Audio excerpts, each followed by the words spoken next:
تو ہم کھانا پینا چاہ رہے ہیں یا تب بھی تھک گئے ہیں تھوڑا لیٹنا چاہ رہے ہیں تو مسجد خالص عبادت کے لیے، اس لیے مسجد میں جب داخل ہوں تو جہاں ہم اللہ سے دعا کریں اللہم افتح لی ابواب رحمتک، وہیں نویت سنت الاعتکاف بھی کہہ لیں۔ اس کا فائدہ یہ ہے کہ یہ جتنی دیر مسجد میں رہیں گے تو آپ کو معتکف ہونے کا یعنی اعتکاف کا بھی ثواب ملتا رہے گا، اور چونکہ آپ معتکف ہیں تو ان کو آرام کرنے کی بھی، اگر لیٹنا چاہ رہا ہے تو لیٹ بھی سکتا ہے،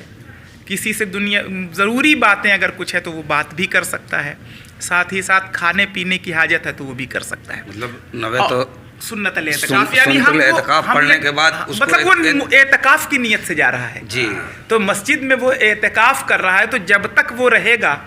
وہ تب تک تو اعتکاف اس کا ثواب بھی ملتا رہے گا۔ دوسری چیز یہ کہ رمضان اب تو قریب آ رہا ہے،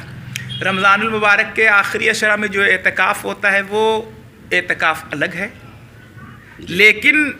جب ہم مسجد میں داخل ہو رہے ہیں تو یہ اتنی دیر کا اعتکاف ہے، وہ تو 10 روز کا ہے کہ ہم 20 تاریخ کو عصر کی نماز پڑھ کے بعد رک جاتے ہیں، پھر چاند نکلنے کے بعد شوال کا تب واپس ہوتے ہیں، تو وہ اعتکاف تو فرض کفایہ ہے بستی کا، اگر کوئی شخص نہیں اعتکاف کر رہا ہے تو سب گنہگار ہو رہے ہیں، اگر ایک شخص بھی مسجد میں اعتکاف کر لیتا ہے تو سب بری الذمہ ہو جاتے ہیں، تو اس شخص کا احسان ہوتا ہے۔ لیکن ایک چیز بڑی آسانی سے میں ایک بتا دوں کہ اب فیشن بھی بنتا جا رہا ہے،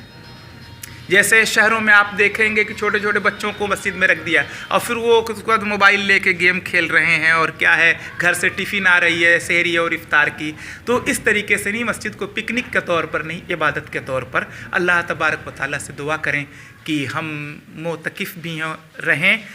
کوئی بھی عمل کریں تو اس میں خلوص ہونا چاہیے، اللہ کی رضا ہونی چاہیے، دکھاوے سے بچیں۔ بے شک۔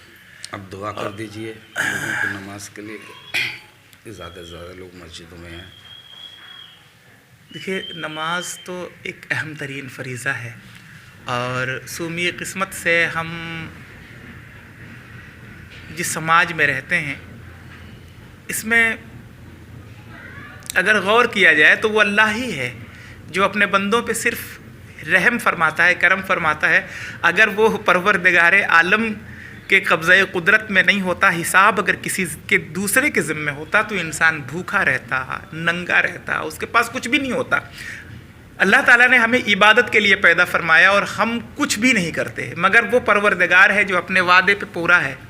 ہم بندے ہیں جو اتنے ناکارہ ہیں کہ مسجد کے منارے سے ہر وقت حی علی الصلاح کی آواز آتی ہے، نہ گھر میں مصلی بچھ پاتا ہے نہ مسجد میں آ پاتے ہیں۔ نماز کی طرف بلایا جا رہا ہے تو نماز کی طرف ہم پہنچیں، جہاں ہمیں موقع مل رہا ہے۔ ہم بہت مصروف ہیں تو مصلی گھر پہ رکھیں، دکان میں رکھیں،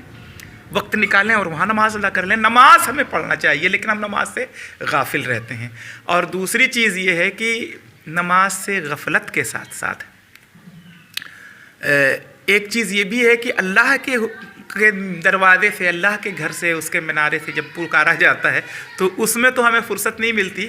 اگر ڈاکٹر کہہ دیتا کہ آپ شوگر پیشنٹ ہیں تو بڑی پابندی کے ساتھ چائے بغیر چینی کی، آپ تو خود آپ کا تجربہ بھی ہوگا کہ بغیر شکر کی چائے ہمیں پینا چاہیے، اور بڑے فخریہ انداز میں کیا بتاؤں شوگر ہے نا وہ ڈاکٹر منع کیے رہے ہیں۔ اللہ تعالیٰ نے جو حکم دیا ہے اس پہ عمل ہو نہ ہو، ڈاکٹر صاحب نے کہا ہے، ڈاکٹر دوا دیتا ہے شفا نہیں دیتا، جو شفا دے رہا ہے اس سے ہم بہت دور ہیں۔ ڈاکٹر نے کہہ دیا نمک نہیں کھانا ہے، ہم نے نمک چھوڑ دیا۔ اللہ تعالیٰ نے کہا ہے نماز پڑھنی ہے، اس کی کوئی ضرورت نہیں محسوس کرتے ہم۔ اس نے جو کچھ حکم دیا ہے اس کو ہم پشت رکھتے ہیں، جبکہ قادر مطلق وہی ہے، ارحم الراحمین وہی ہے۔ اس وجہ سے ہمیں اپنے مالک حقیقی کے فرمان پر جو نبی کریم علیہ الصلاۃ والسلام کے ذریعے سے ہم تک پہنچا، قرآن کے ذریعے سے پہنچا، اللہ کریم کی بارگاہ میں دعا مولا تبارک و تعالی ہمیں اور آپ کو توفیق عطا فرمائے کہ ہم کثرت کے ساتھ نمازیں پنجگانہ ادا کریں، اور ہو سکے تو باجماعت ہی نماز ادا کریں، اس لیے کہ اس کا 27 گنا ثواب ہے۔ اور اگر ہم کسی کام میں مصروف رہ جاتے ہیں یا کوئی ایسی ضرورت تو جس کی وجہ سے نماز چھوٹنے کا خطرہ ہے تو نماز مقدم ہے، نماز چھوڑنے سے بہتر یہ ہے کہ ہم جہاں ہیں وہیں نماز کا انتظام کر لیں۔ نماز کے عادی ہو جائیں گے تو انشاءاللہ جماعت کے بھی عادی ہو جائیں گے۔ اللہ کریم ہم سب کو توفیق خیر عطا فرمائے۔ خدا حافظ، السلام علیکم۔ آمین آمین۔